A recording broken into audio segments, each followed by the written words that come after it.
Wakambonyatsofungisawo here kuti kana rufu rukanzi kushanyira nhasi vanhu vanotangira pai? Ukanzi warasikirwa nemudikani wepedyo, angava mubereki, kumusha, unotangira pai? Joina Diaspora Insurance nhasi and get cash payout within 24 hours up to 20,000 euro, 20,000 pounds, 30,000 US dollar, 30,000 Canadian dollar, 30,000 Australian dollar, 30,000 New Zealand dollar, zvichienderana nekuti uri kugara kunyika kupi. Vose vari kuAmerica, Australia, Asia, Europe, klikai mulingi iri mucomment section. Mumiriri wedu kana kuti sales advisor wedu achakubatai okutsanangurirai zvisere. We have also been receiving a lot of inquiries from people in South Africa and in Zimbabwe. Tinokutendai nerutsigiro rwenyu. However, for now, hatina cover inokava vanhu vari kuZimbabwe nekuSouth Africa, unless mukange makavha nevadikani venyu vari kune dzimwe nyika.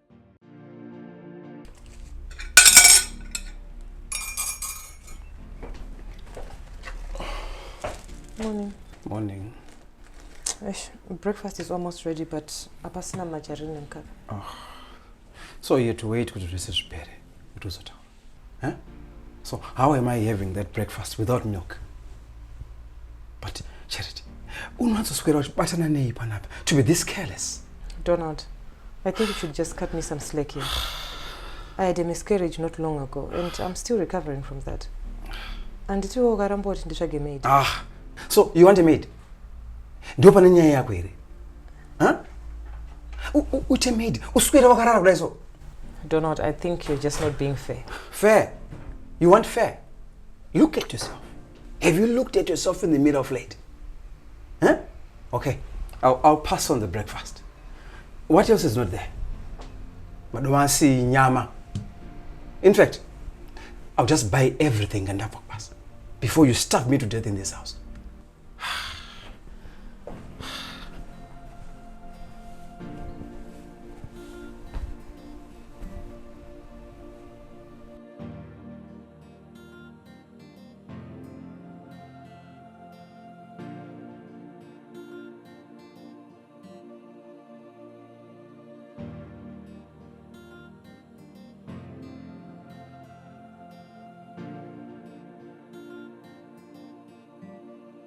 Nai Charity, kuchiko chiri kuitika kwauri shamwari yangu?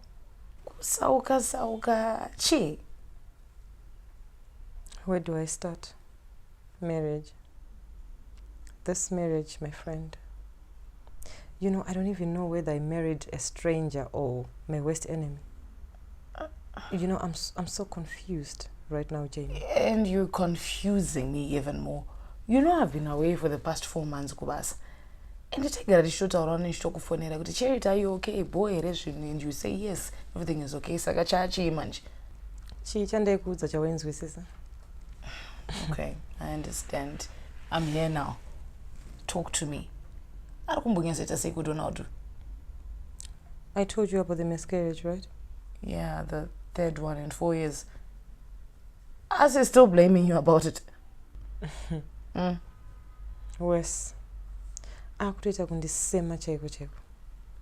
know, it's the words that come out of his mouth. Do you know sometimes I feel like I'm losing my mind.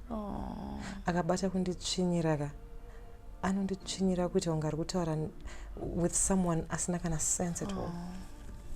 Sometimes I feel it's okay. It's okay. It's okay. I'm here now, okay? What do you need me to do? I'm here.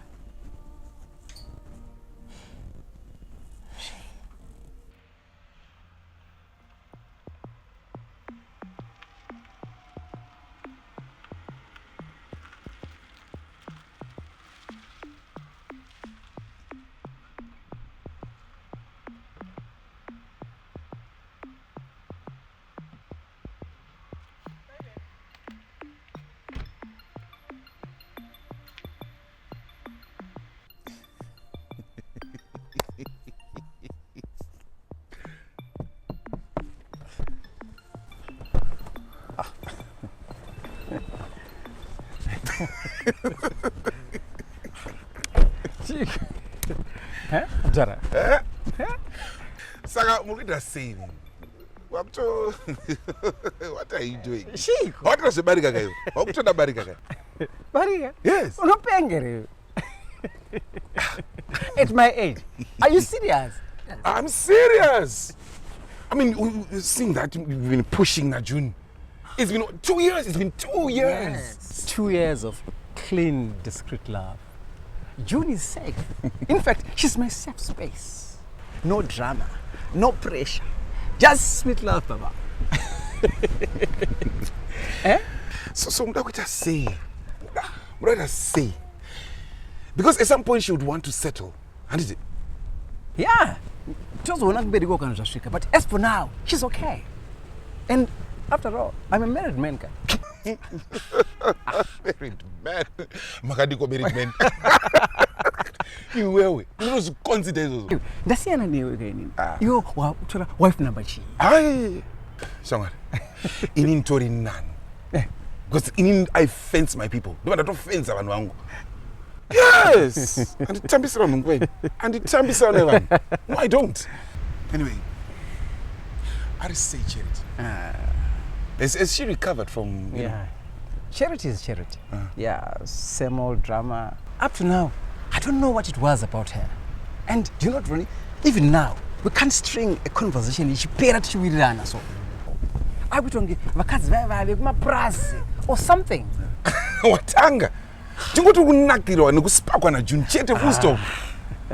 Weren't you the one saying, hey, she's learned, hey, my wife this, hey, my wife is classy, this and that. Now she's not classy. What happened? I don't know.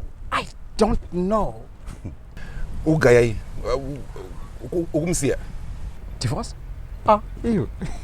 At my age. Maya? So? Therapy? What therapy? I don't know. Aiwa, indrungoti mukadzi afanira kuita chite zvekuti imba inakidze. Or else achiramba ari miserable mumba imomo. She will have to find a balance.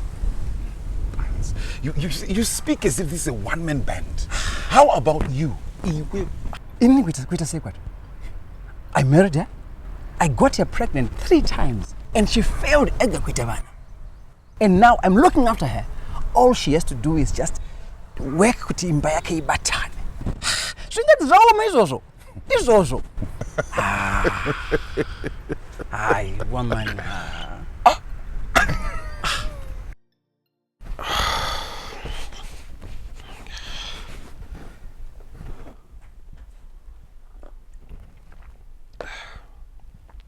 Hey, what is it this time?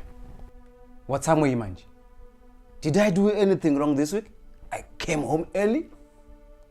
I want a divorce. Come again?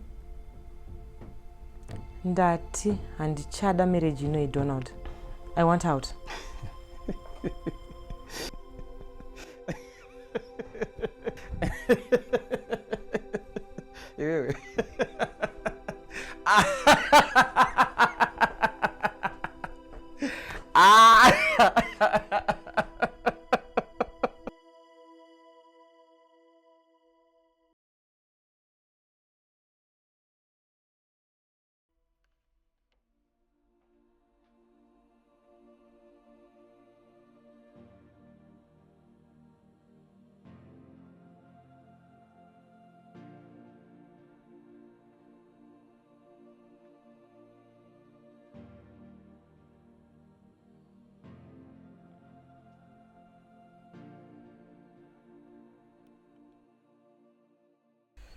Yeah, Bamliki. Saka, those races would do okay. Yeah, I and those races. Indeed. But I think Magango one thing iPhone 17. Because I had my lecture to the Amazon. Want to do at least to make a good phone so that I can work on the call. iPhone 17, Bamliki. I must go to bling. My lectures are. But I had a data plan. Alright, it's okay. Yes. Yeah. Anyway, glaze yangu room. Yere mom very. I told you.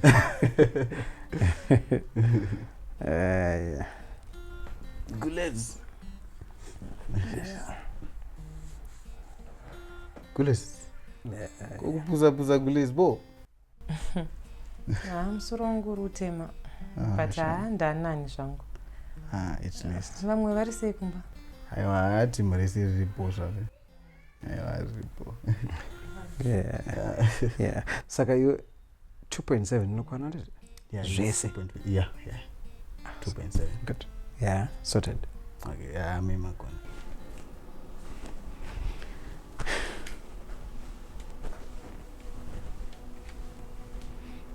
ndiwo movie yako naika ndiwo movie yako. Even Brian could notice kuti wakangoti queen yako chiko newewe. Donald ka musoro wangu uri kutonyazotema zvamashuka. Ukagodi kumwa mapirizi then act like munhu ari kushushwa and do something about that hair man, then ugara kwangosuka chidhuku icho man. Asina Donald, why are you like this? Ndo uri kungondibata rafu. Aiwa man. And newe, did I hear you say kuti uda kupa bamnini 2.7k? 2.7k Donald. Zvoda kuenda kupiri? Why are you speaking as if mari ida kutambiswa? You know very well I pay school fees for my siblings. Unless you don't want me to do that anymore. Dish, I never say don't pay school fees for your siblings. But Donald, this is when I should also be working to balance things off from Papa. Oh, you're saying what I'm doing as your husband and leader of this family is not a balancing well for you, right? Until you see, ndo patinogara tichita disagree panapa. Inini handisikushora zvaunoita pamba panapa. But all I'm saying is ukaona pachine zvimwe zvinhu zvatiri kudaka ende tisiri kukwanisa kuzviita, it means kuti zvinhu hasati zvanyatsobatanaka. And iwe unondirambidza kuenda kubasa. Wakati you're going to give me money to start a business. And up to now, you keep making excuses. Excuses? What do you mean by that? Hanti papa pandikatotanga kutoti haufa unenge wakuti hey school fees yabamnini. Is it a lie? Ndikunyeba here. Donald, I need a job. Please. There we go again. Charity, I'm not going to fight you on this today. Sorry.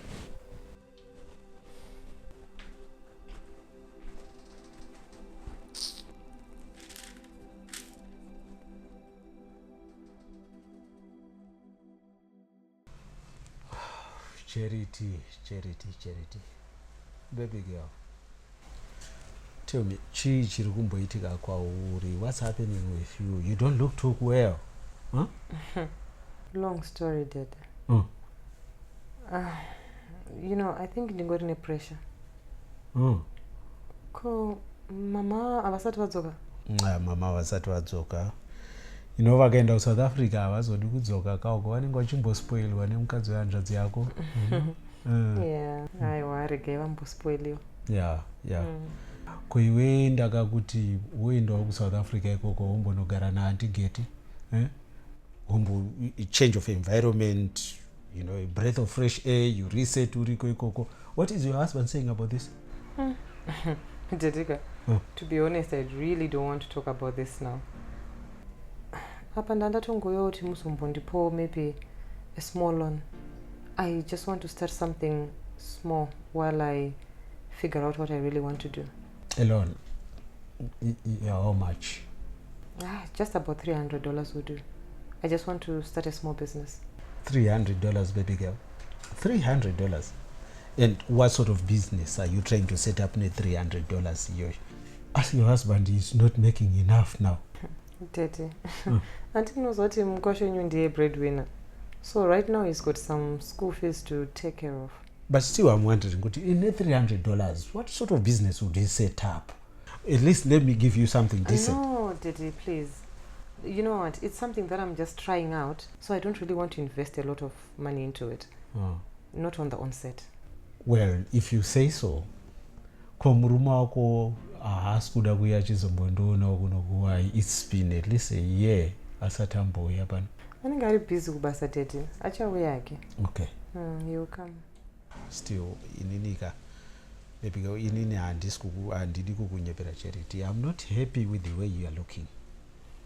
Why don't you come kuna mama kunoku, you know, stay here for a while, mama taking good care of you, or kana usingada kukuya kunoku, mom can come over kumba kwako. Teddy, please, no. Musazvinetse, you know, and please, mama antavapo ere, please musavape pressure. And kana vauya, please, Tedika, don't tell her what you're thinking of me right now. Yeah, iwewe, you better be good at avoiding her yourself, eh? Tell your husband he must come and see me, okay? Yeah. I know, yeah. What, $300 here? Yeah, 300 would do. So, okay.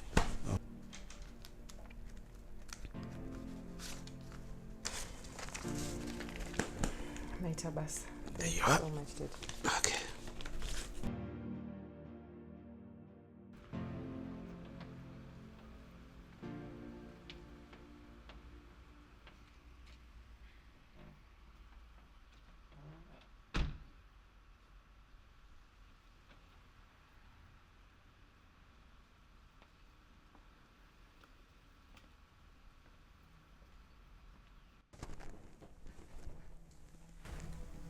Charity. Is that makeup you're wearing? I thought you said I should do something about my look. So yeah, I did. Where did you get this money? Is that a new outfit? So you noticed? Don't be stupid, Charity. Mari kuti zvaiwana. I hope unokubata mari yangu ngeri wardrobe. Ndapiwa na date vangu. Saka wenda unokumbira baba wako mari yekugadzira musoro nekutenga new outfit. I didn't tell him kuti. I just say to him I want money for some project. What? What project? Do you even listen to yourself? Yeah? Get off your high horse, okay? I didn't tell him anything bad about you if that's what you're worried about. And ivo vatoda kukuona nzuye kumbo. Worried about? So you could do what? Stop me? Well, it seems like that's the only thing that you're good at these days. Does this make you angry? I know your plan. You want to frustrate me into divorcing you, aren't it? But that's not gonna work. I married you. You're my woman. And I love you. And you have to conform. Full stop. What a shock. Saka, hanzi baba unaona oza kutichi. Kuyo wadi ungoendeko kwanonzi kuti vari kudii. Iwe, you think I don't know kuti this is a trap. Waendeko kunochema kuti you want to be an independent woman. Eh? Manje nini? Andisi kuenda ikoko. Handina musha wangu unotongwa na ate zvara. Okay. And anaka mbokufita zvaitwa izvi. Zvimakhala musoro kuti unge.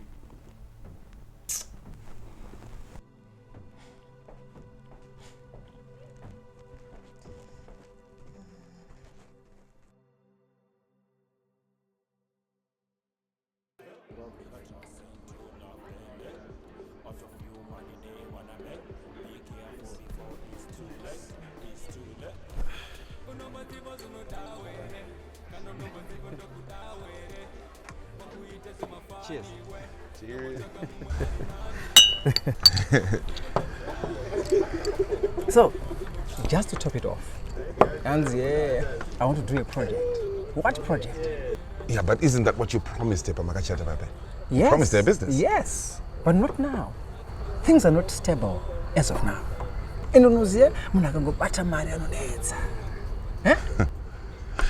Dude, can you also get your wife to do this business? Why don't you just tell her instead of giving her false hope? No, Cheritonomziwe. Anonetsa. Indani naro. Imagine ni papa akanokumbira mari kuna atezara wangu. Kukushonesa kako. Because manje vanoka kuti hey, hagoni kuchengeta mwana wedu yowiwe. And I told you that akatada divorce. Why? Anyway, she's crazy, guy. She's crazy. I mean, vanenge vachidiscussa ikoko na baba wacho. Akazoyanzi baba wada kukuona. Manje kana zvakuita tuma meeting manje zvekudedzwa kuti ma meeting panenge pashata. Havana kungoshata. Hakuna kwandiri kuenda. Iwe, handina imba inotongwa naatezvara iyi. Icho.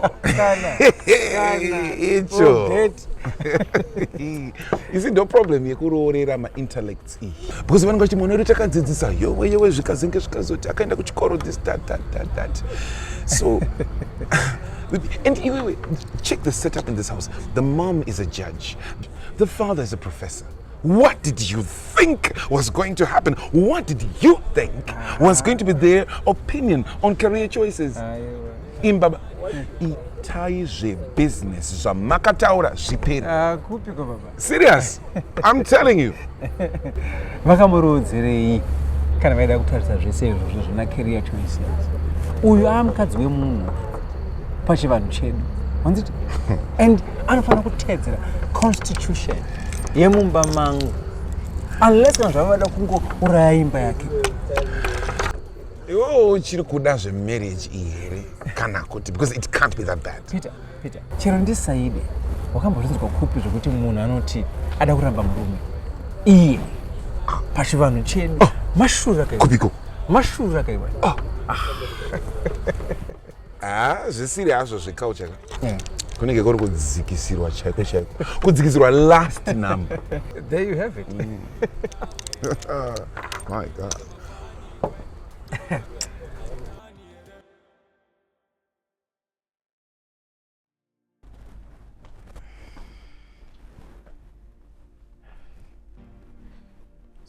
Masquera.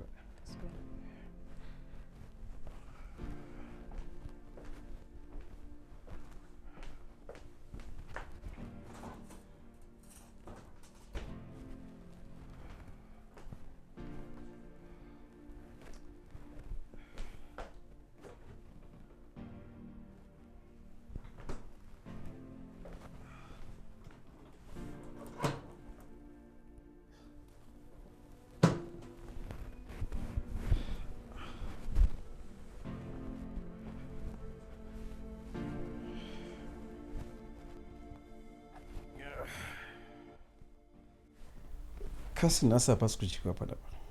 Where's my food? Andinobika. Zvinhu zvisiko kitchen.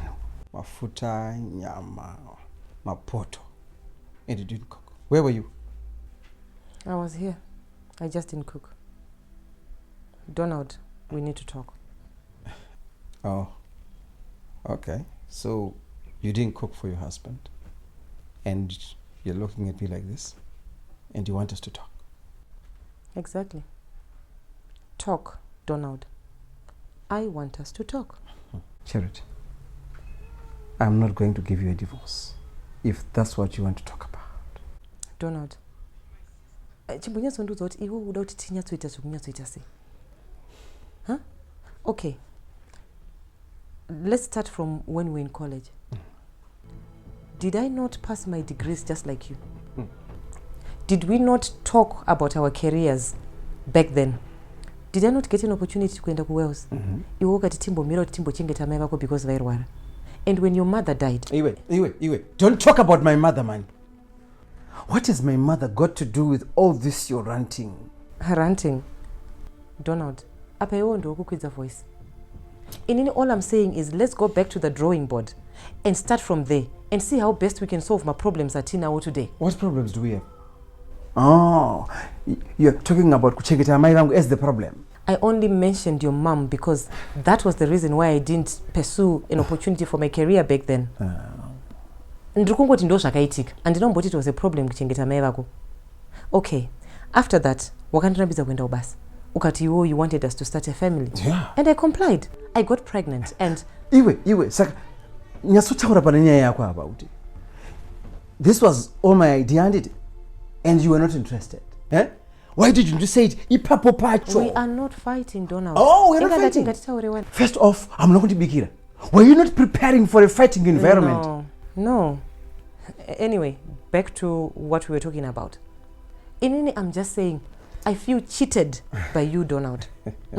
I feel like you actually dragged me into this idea of a perfect marriage. 4 years down the line, nothing is materializing for me. And I'm not happy, Donald. I don't even sleep. I'm always anxious. And you don't even care. Anxious? About what? Because you're resisting your role in the family. Your role to be a wife. That's why we're miserable. Really? Miserable. Really, Donald? That's so rich coming from you.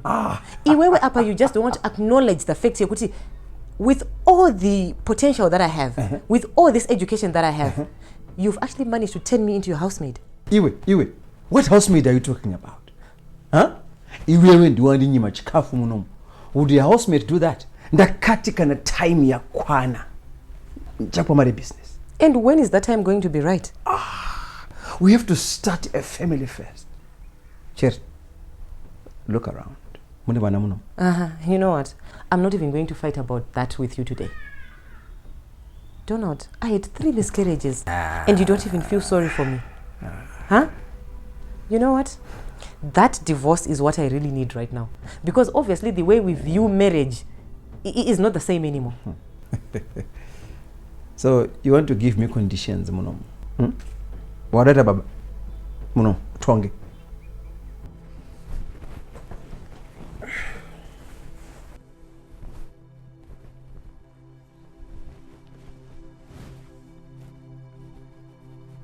I'm going to go and look for a takeaway.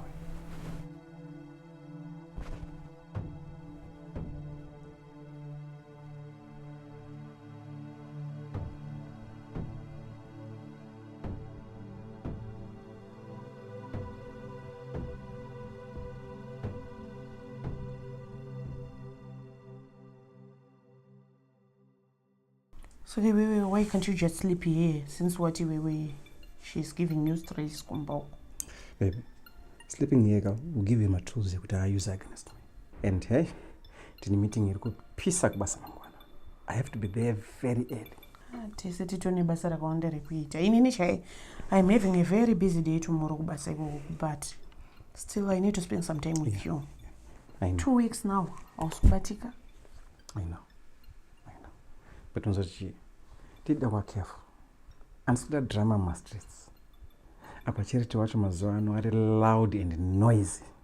Aporaga. It's okay. Skogati tunaona my sisters zangu kwewerini. Tisinoenda kani baby. I told you to that time bichana ningo fixa zvinhu kudeno. Then we can do whatever we want. You pamwe pacho unoita ngosiri serious neni ndi wewe. Baby. You're my heartbeat. I love you. You're the love of my life. But also commit one. No, it was you. And I don't mind. Until 22 years, but 2 years. Baby, come on. Yeah, but at our age. Yeah, it's not so good. Plus also, I'm still married. Saka, alright, it's kachichonetsa. Arikuramba divorce yacho here or baby. This is a story for another day. You can buy a day. Do a weekend, isn't it? If you say so. Baby, don't sulk. I mean it.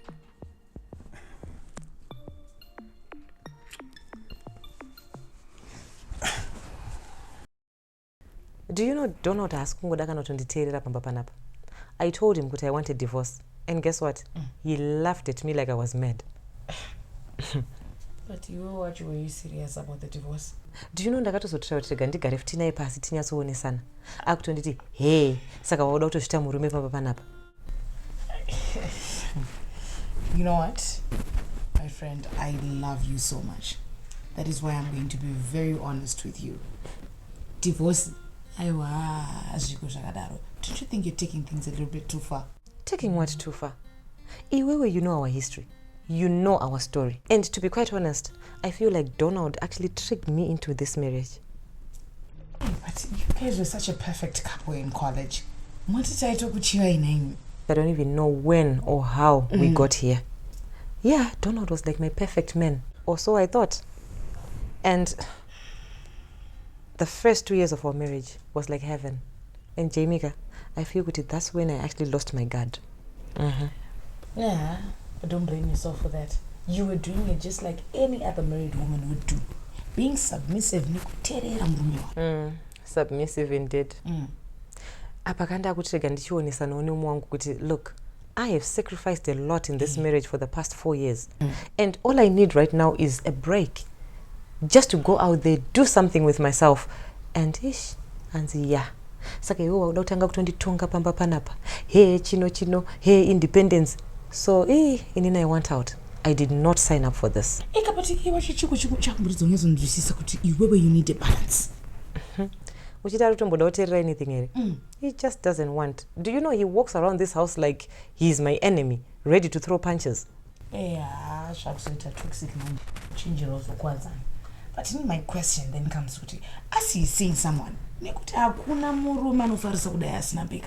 funny you say that. Actually, yes. He has been for a while. Oh, and you know it. He actually thinks that I don't know. He's been coming in this house smelling like this woman for some time now. And to be honest, asanangobata zvangu solid evidence. And I just don't care, actually, because I just want out. Why you don't mean that? There must be something that people can do, talking to parents, shamari, vanatete, kuti vagara nemibasa, gadzirise. My friend, you are hauskutera zvandiri kutaura.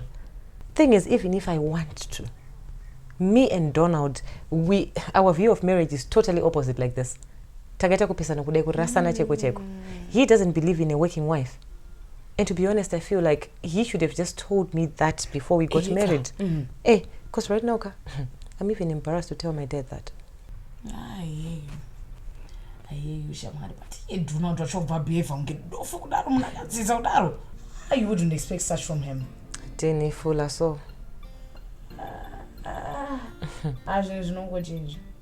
Yeah. Oh, for the love of marriage. I don't know, Jamie, honestly. Teteka, I'm not happy. And Stombo's say, Chicham Surgun's we say, Baba. Runes is a charity. The weapon Rukutka, from what Zakwe, it's not done. Kuchivancheduka charity, akuna mukadza noramba murume. Ichivano chipinaitete. Saka pandiri kufana kurarama sei naDonald wachona isitisiri kana kutombona nauda iso. Ine mwanangu, Donald anambobvira ati yakodeka. Munogona kunge pane zvamuri kunetsana. Kana pane zvasiri zvauri kuti haasi kugona kukuitira. Asi anambobvira ati akode. Ini paipe pamukauya akabvuma ake kuti tiri kunetsana tete. Asi mukadzi wangu ndomuda. Saka iwo Teteka, tete. Apapa, you're not even helping me. Inini ndini mzukuru wenyu. Even Daddy Chewoka understands my points. Naitete. Ndandakada iso here nini 4 years ago before ndarorana na Donald. Ndozvo ndandakaita. Donald lied to me. Tichanga udana naye nyepedzera ungano supporta my dreams and my career path. And iko zvinozvi kuda kutanga kutaura nyaya yacho naye akutonge mhosva. Peshe, chimbotsurawo mwana wako pamwe wanga kuteerera. Mamaka, inene I support Charity nedecision yake. If she is not happy, mudoti azobuda munewspaper akunzi zvonzvo akauraya munhu kana kuti iye ndiye akaurayo. For you to see kuti marriage yaramba. Thank you, Mama. Thank you, my name. Thank you. Vasikane. Muda kuti ndibve panapa. Ndiende kuna Donald ndonomudza kuti ndaya negupuro. Exactly. Izvo zvichaizvo tete. Ininika, I have tried. Izvi zvarambezvo. Tete, I gave up my life. My dreams. Kuti imba iimire. And iko zvinozvi Donald wachona. Wonai. He even looks at me with resentment. Mumbai momomoka, this marriage is just so toxic. Tete, I don't even feel comfortable. I don't feel safe. Mama, indakatadzogara 1 week chero pamba pao. Just one. Atmosphere pamba bye. Aiwa, yo. Nindri ni marriage yacho ndaisiye. Vasikane, musafurira nezvenhema apa. Iwo Charity Donald nchanchimona mangwana. Tonyatsotaura, tonyatsoonesa kuti chii chiri kumbonyanyonetsa chaicho. Yowe, zvambonyanyoita seiko? Kudzinza kwedu hakuna mukadzi anoramba murume. Zvotanga newewewe. Teteka, inini I want to go to work. Wonai o. Izvezvi Donald handipe mari kana inotenga kana chinhu kumba iko kuku. Hembe chedzo handichakwana because I've lost weight. And I still cannot afford to buy any new clothes. Tete, inini ndine masters just like him. But ndiyana akagara kumba.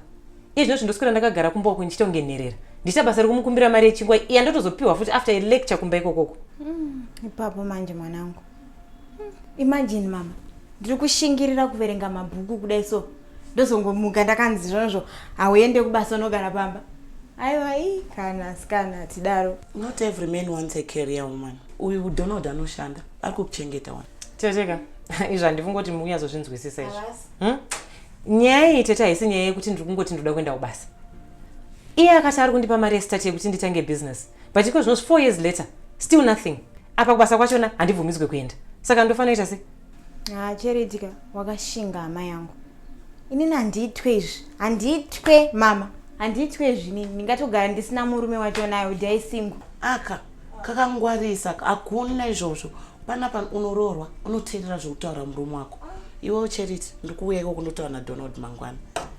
Hauroorwe kunotadzisa kuti aiwa.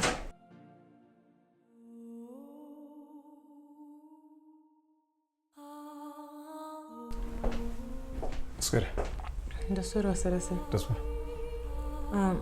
Tete vatoda kuyazogona mangwana. Ndandanovaona. Vadononere. Watanga zvekuenda zviya uchinondiparidza kuhama dzako. Miss Independent married woman. What do you mean, Miss Independent? Do I look like ndine independence mabapana? Isn't it what you're after? Eh? Manje you are married, my love. Zveve zvekufurirwa nana Jamie zveve kuti hey business what not in this house. No, do not. Saka zvatiri zviri kutonyatsoona zviri right. Izvozvi autombonditarisawo kuti unyatsoona kuti ndiri sei. You don't even care. I move around this house like a mad woman. I feel stagnant. And how is that my problem? Change it, Kaiwe. How when you don't even take me out anymore? You can't even give me mari yekugadzirwa musoro kana kugadzirwa nzwara or even buy clothes. Charity, ndozviita sei izvo zvezvo uchigara wakamudhura. Eh? Kumudhura?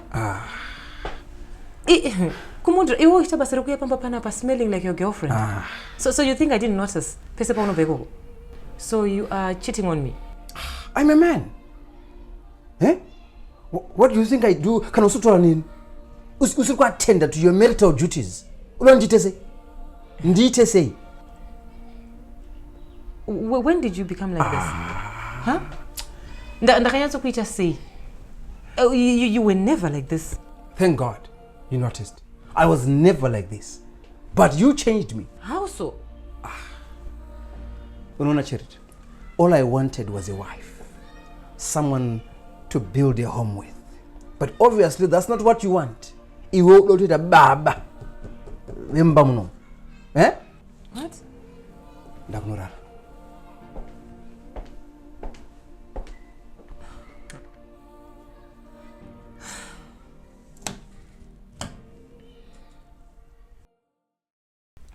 Name Zukuru. Sanya yebasa ndo iri kuita kuti musvike pakunetsana kudai. Tete, andiziye kuti chero takakudzai kuti chi. Asini all I said was mukadzi wemunhu akaroorwa hafaniri kuenda kubasa. Kana murume wake achikwanisa kuprovide like what I'm doing. Naika, izvezvi ndakamutengera Benz. So I don't know kuti Charity anyatsodei chaizvo. Inini paakauya mudzimai wako kumboko. Nauya akauya nayo. Ndeye kuti mimba mukaroorana bamunini. Muchitanga kuronga life yenyu, muchita sei. Makamupromise kuti muchamuitira business. As until today, hapana business riripo. Chichakazochinja. That offer still stands. Kungoti chemari ndozadzitanga dzisiri kubatika zvakanaka. She knows I'm paying my school fees for my siblings. And as soon as that is out of the way, then tomutangira something changaitiwa. Murikuona pane problem yedu Tete. Donald makes enough money zvekuti anogonondipa kana 1,000 per month ndichisungirira zvangu kana achiti mari yachona yakawandisa. But ever since we've discussed that, mubvunzeiwe kuti tane makore mangana achitadza kundipa kana cent, not even money to buy my own clothes panapa. Andaita zvinhu zvekuita kunditambidza kudai so. You have enough clothes, Charity. Unoswera wakarara panapa. How much more clothes do you want? Tete, muri kumunzwa kamuzukuru wenyu? Who speaks like that? Anda kuti tite unge mukadzi paruzeva inini. Wokuti I have to wait kuti murume auye. Maybe that's the problem. Vakadzi vari kuti vekumaruzeva ava vanoziya kubata varume nekuchengeta imba. Ndosaka uchiona vanochembedzana nevarume vavo. You know, submissive. Submissive kuita sei kwewe? Iwe. Ever since we got married, was I not submissive? Andikuteerere pamba panapa. Ndiri panapa wana. Ndosandauya panapa. Apa ndikutoona kuti munhu nemunhu ka ane zviri kutomunetsa mumwoyo make. Murunetseka stereki asi mese muda kuramba mune madecisions enyu zvinogadzirika sei manje? Tete, akakuudza here kuti haachabika pano pamba. One day, Tete, just one day because I was angry and frustrated. Okay, so when you are angry and frustrated, your husband has to sleep on an empty stomach. Aiwa mani. Eh? Ende chimwe chinhu chandiri kuona ka mukutoshayirana respect for each yes. Apa dzisina respect apa. Yes. Iwe Charity, hautarise murume nenzaro yenhu kuti wakagumbuka. Amen. Anozoita sei?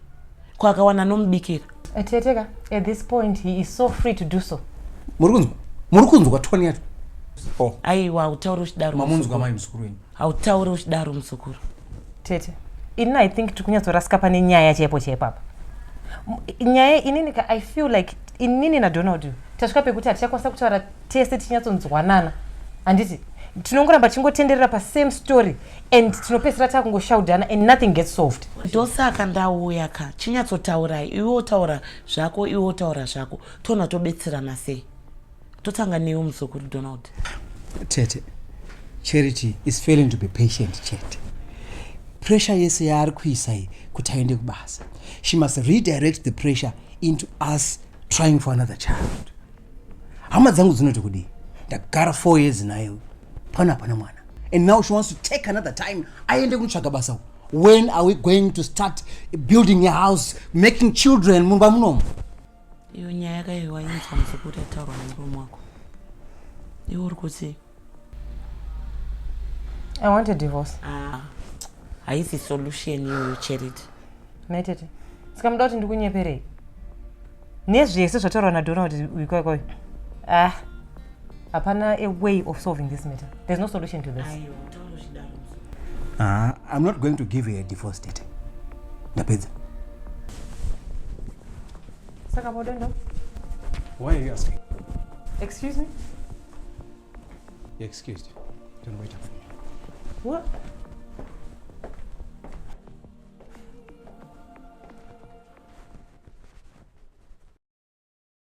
So you just left just like that?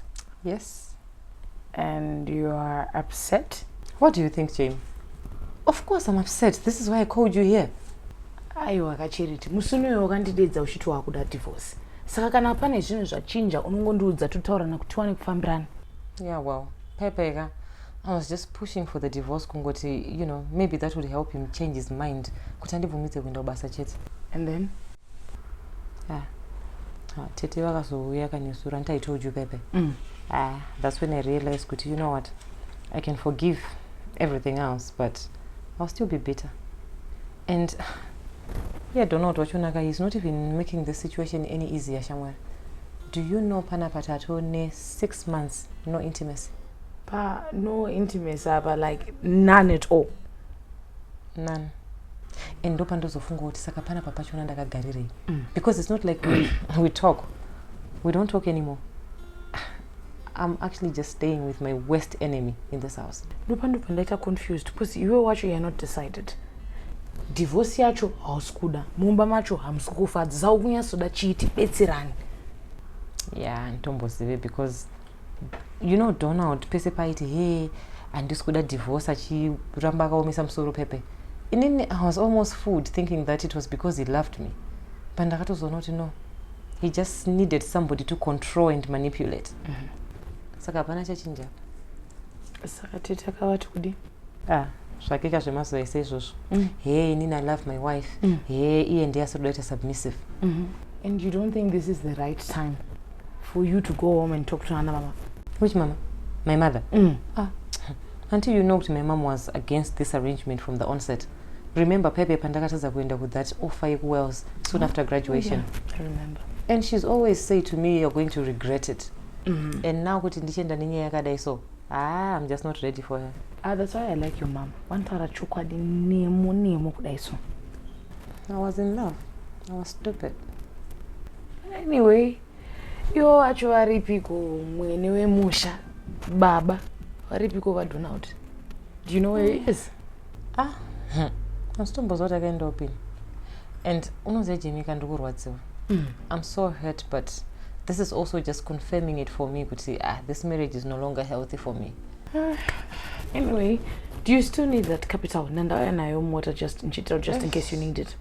Are you serious? Of course I need it. You know, you're God sent, my friend. That consultant in Lagos states here. I think I'll just use the same template. Yeah, okay. That would be ideal. Nai baba chini. Munorevei kana muchitaura kuti izvoni mwana is not looking good at all. Makambomubvunza akati kudi? Charity is not saying much these days.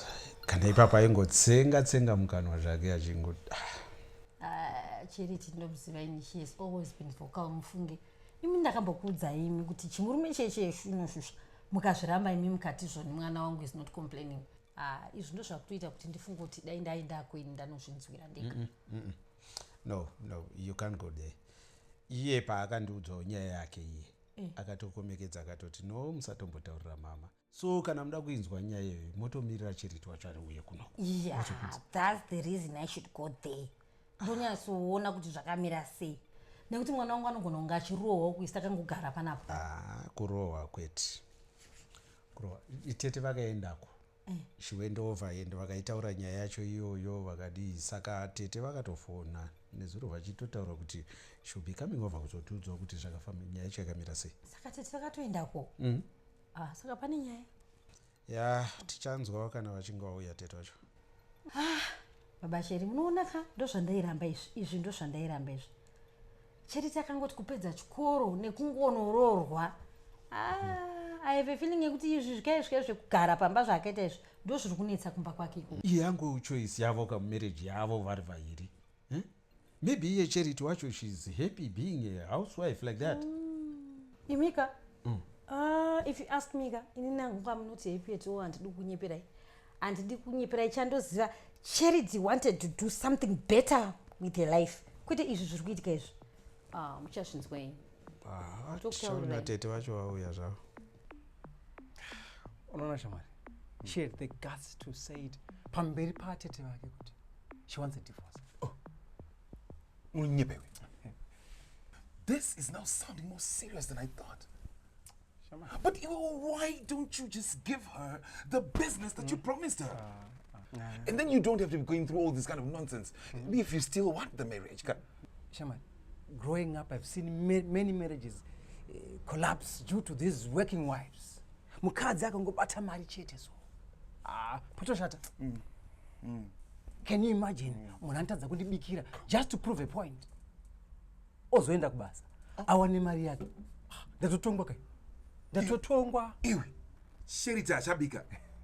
Hachabike Charity. Ndopata kuti zvezve. Yo. Zvekutonga chitoro izvi. No. Wow. Zvechipower izvi hazvishande. So okay. So papa marriage tukuti how far? Because then zvato zvechisimba kai zvato aiwa hazvisi zvenharo asi tiri kuti isusu mukadzi anofanira kuteerera zvinodiwa nemurume wake. Manje Charity akuti achitondibowa so she has this way of annoying me because she wants to be independent. But you love her though. I do. Okay. But at the same breath I hate her too. She's failing to agree to the simple things zinoumba marriage so. And she drives me nuts. She drives me nuts. Bashata. Bashata, my guy. Because then yandukutoona zvikutoitika apa this is it's a fine line between love and hate. Ndikuona very thin line between love and hate. 2 minutes. So you went ahead and started a business against my will. No, I do not. Mandongosipo panapa for 2 weeks. So I don't go to the group. Ndanga ndisina phone. Andina phone. Saka pe you're more concerned about me telling you about my business. Kofekti kuti ungosipo pamba panapa for 2 weeks and you didn't tell me. Saka, ya revenge re. Koyo kunditraga kuti murume wangu ari kupi. Kodena ndiri mocha. You just don't care. You know what? I don't have time for all this today. I have to go and open my office. I have a client. Client? Iwe, where did you get this money? From the projections that we did, you wanted about 16K. Could business return? Maria Gabo. Okay, wanna go. Is it why one was you press her? I want a divorce. Wanna bless her? You know what? I don't have time for this. Let me go.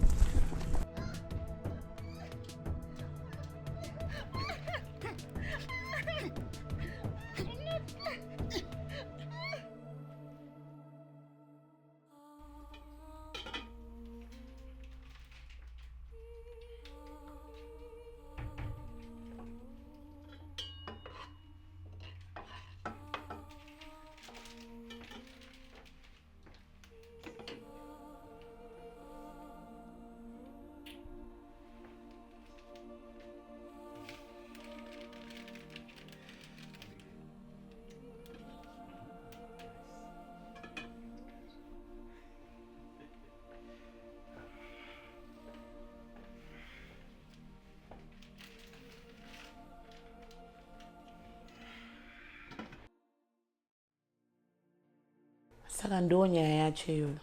Zvotote zvinezvika ndakatongomira negumbo 1. If she said so, it means she's got so many reasons to support this. Because mungoziva kaCharity adongovanziridza zvinhu zvekumba kwake. Saka inini I think I can just say let it be. Murume wacho haasi kuzvitambira ka and is not willing kumupa divorce yacho iyoyo. Nokuti ari kuti nyaya dzavo dziri maina idzi vanogona kudzigadzirisa vega. Well, kana zviri zvakataurwa nemurume wacho ka then maybe Charity wacho is overreacting. Imi baba Cherry overreacting kuita sei kwacho? Imi munonyatsoziva kuti Cherry is very tolerant. Kana zvakadaro ngaauye Charity ataure nyaya dzake tinyatsonzwisisa kuti zvakamira sei chezvo. I think izvo ndo zvingatoita maiguru. Nokuti nyaya dzacho dzavarunetsana ka nyaya dzemanga-manga. Iye Charity feels stagnant. Chete ari kuti murume wake ada kuti aramba ari housewife. Izvo kaizvo handina kuzvitaura baba Cherry, ndakazvitaura musuno ende ndaigara ndichingoitaura nyaya iyi kuti nyaya iyi ichanetsa mba mavo. Mwana uyu I wonder how she ended up marrying that kind of a man. Sis man. Ini ndinoti marriage is a union between two people. Charity uyo mwana wako when she said yes kune murume wako handiti anga amuziva that well. She went to school. She's capable of noticing such things. Kuti aiwa zvazvisiri izvezvi. Ipapo kabudi ndopari kuti Donald akandinyengera. Noti zvese zvakapromisa vasati varoorana pavatanga kugara vese zvabva zvatanga kuignore. Ndo zvinotaurwa katete kunzi rinonyenga rinohwarara.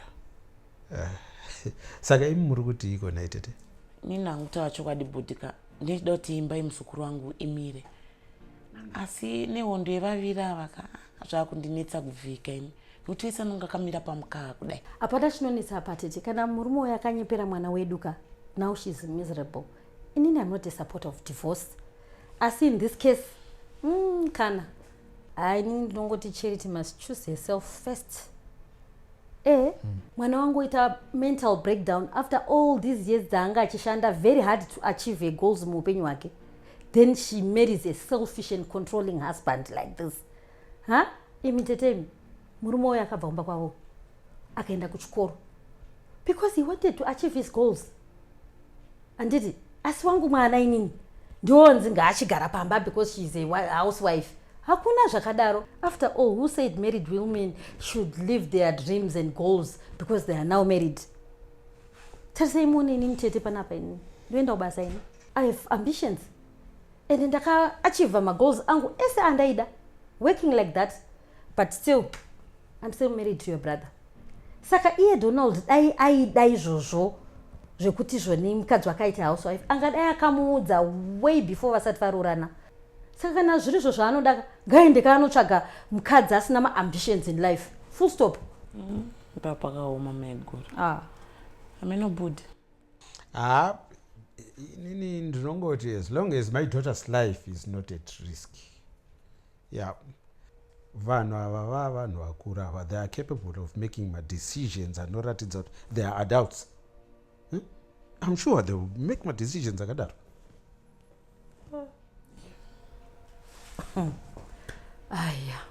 Charity, zvimwe zvinofanira kuva sensitive to the decisions andinoita as your husband.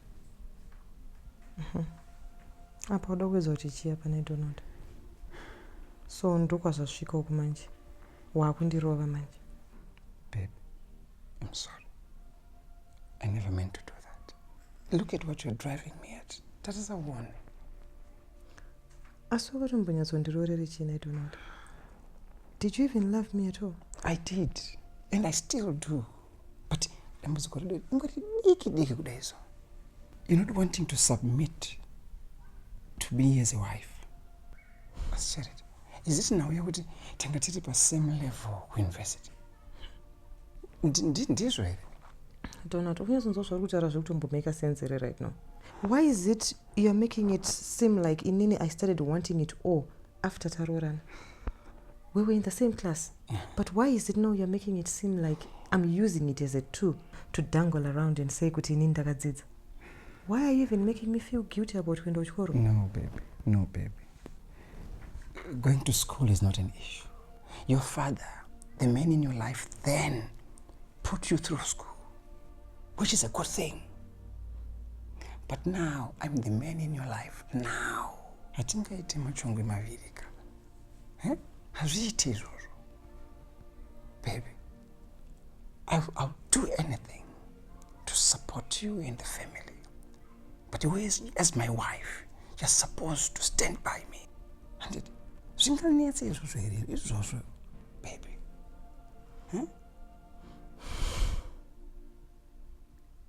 Okay. All right. That's better. That's better. I'm sorry, my love.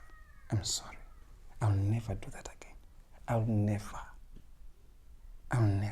do that again.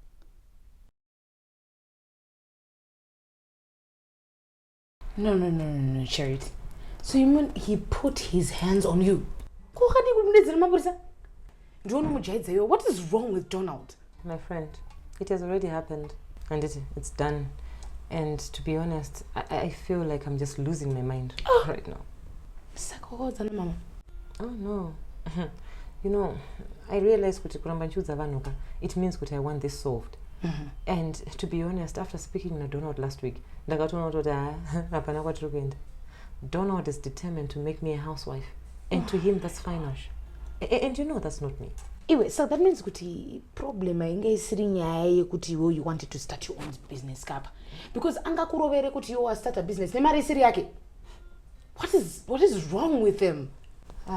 You think I don't see that? This is when I took shades up my friend. Because I think you're the only person I know Oh yeah, whatever you need. I'm right here. I'm not going anywhere. So yeah. Anyway, I got that offer from Scotland. Some good news finally. I'm so happy for you. I'm so happy for you. It is well. Your dad told me all about it. But wewe kudoramba kagara kumba ikoko kusvika riniko kusvika Jesu achiuya. Mama, do you know I tried kutaura nemukwasha wenyuka? And do you know anyanseta kundita benzi chero each time I try to remind him of what he promised me before we got married. Iwo ribenzi. Aiwa mama. So what's the problem? Iye Donald kana asikade kubatsira iwewe as his wife. What is he doing? Mama, do you know this marriage feels like a competition? Do you know it even makes me feel guilty for being educated? Huh? That's low of him coming from a learned man. Asike yo mbonyazondoza. Wakamboita background check here ye family yake before you agreed to marry him. Mama, it was just normal. Until you know that his mom was sick and she passed. And he never knew his dad. But in all I want is to get out there, get my career up and running just like everyone else. Because Jamie gave me some capital to start a consultancy. And he blew up. What do you mean he blew up? You know, it's just one of those, Mama. Anyway, because I need your help. I'm here, yes. Mama, auntie, but Mama, this one is not working out for me. And do you know, I feel exhausted 99% of the time. Say no more, Manangu. Doubt in detail. Not much. I just want you to talk to Dad. I know I'm leaving this marriage. You know I'm not ready to face him right now. And Mamaka, I've tried. I've really tried, and in as much as you guys are disappointed in me. No, my daughter. I'd rather you leave that marriage than die miserable, okay? Good. Thank you, Mama. Sawira. Ndakazomudzikamisa munhu uya. Zvese zvemashura aida kundiitira. Miswaya mai. Miswaya. Then I stopped the consulting business. Ngazvimire. Ndime ndabhana kashamwari kacho. Icho. Now tapo. All right. Nice. So wakazonona tezvara. Tiende kwekweni. Ngavatsure mwana wavo ari ikoko. All right. Ndakaroora kai. ndikabhadhara zvese handazvikwira tinawo vanhu veveke. I paid 25k. Ungoripoka iwe 25k. haisiye kutamba nayo. Wakarorawo kamu vanhu vane madegree vane fundo dzavo professor. At least you know that I paid for all that. Saka ndikada kuona degree rakazvambarara apo ndini eheka kwete kuda kutonitwanga pamusoro pazvo. Kuda kuita Miss Independent kuti aganze imba mangu. Iwe I married her for a purpose. Family. I want kids. Yeah. That's all. Kana makazvipedza bo mukaconcluda nyaya dzenyu, that's good. Yes. Akabvuma izvozvo. Charity. Vuma Akazozviona kuti imba yakakosha. Mazuva ano she is quiet. Minding her marital affairs. So I suppose you are trying for another one now. Soon. Yeah. Yeah. Soon. As soon as tuhasha twake twangoti serere mbichana so. But in the meantime, ndakutry na mine in June. Try na mine June? Yes. Are you serious? Yes, I can't wait. Munhu achithrow timatantrums nekuda kutomboyema zvake. Handina nguva yekunyengerera vakadzi. Handinyengerere. Wangu. Uri guy. Ndopedza. Uri guy. Ndopedza baba. Ndopedza. Uronyepa.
Charity.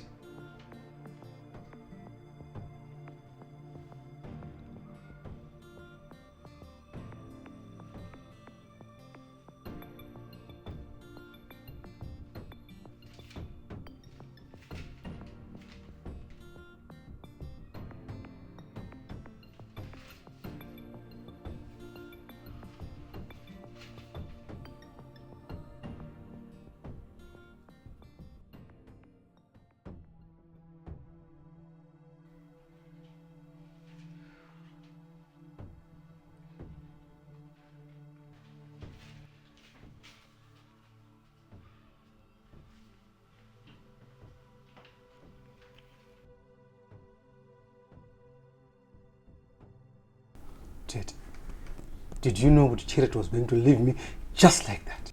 Aiwa, quit. Inapana chaakambotaura neni. What do you mean, leave you? Saka mukuti muzukuru wenyu akangodisappear without telling you. Zitori news dzamuri kundoudza idzi bamnini. Imuri kuti Charity akangobuda akaenda. Musipo. Bullshit man. Nai bamnini, mambomufonera wera. Kana kuti kwate zvarenyu mambosvika kwere. Kasi makanetsana futi.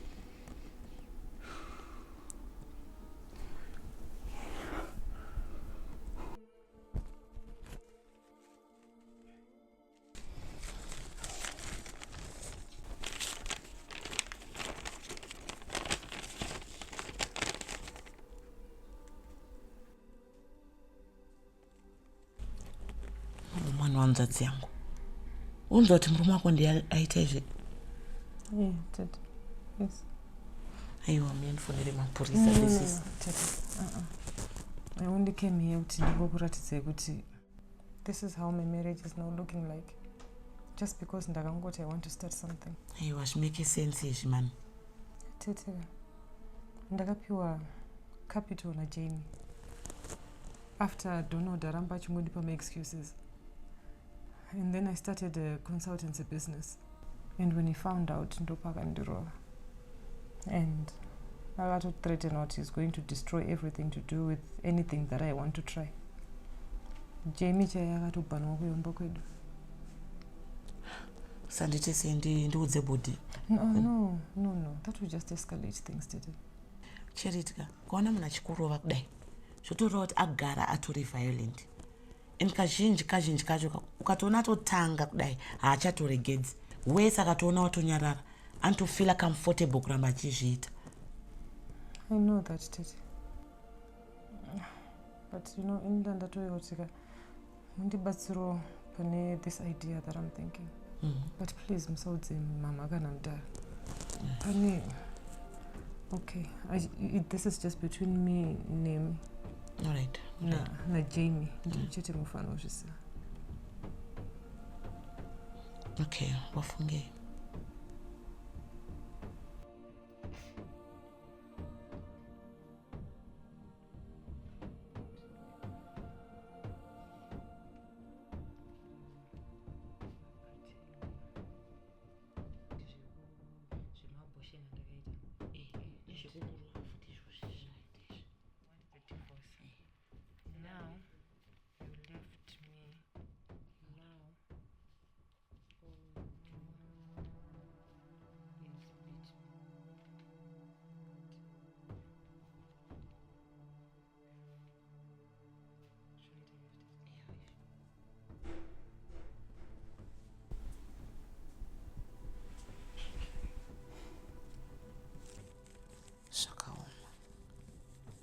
Saba mnini kapa nemamiro aita nyaya yake ini kutaura chokwadi handizondoita sei musikana zvaatoomira. She's my wife and I forbid it. Ndakaura kaini. Bamninka maonero angu ka ndofunga pamofanira kungoenda kunoona vabereki vake movaonesawo nyaya iyi. Ini ndaita muteta.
Wakambonyatsofungisawo here kuti kana rufu rukanzi rwakushanyira nhasi vanhu vanotangira pai?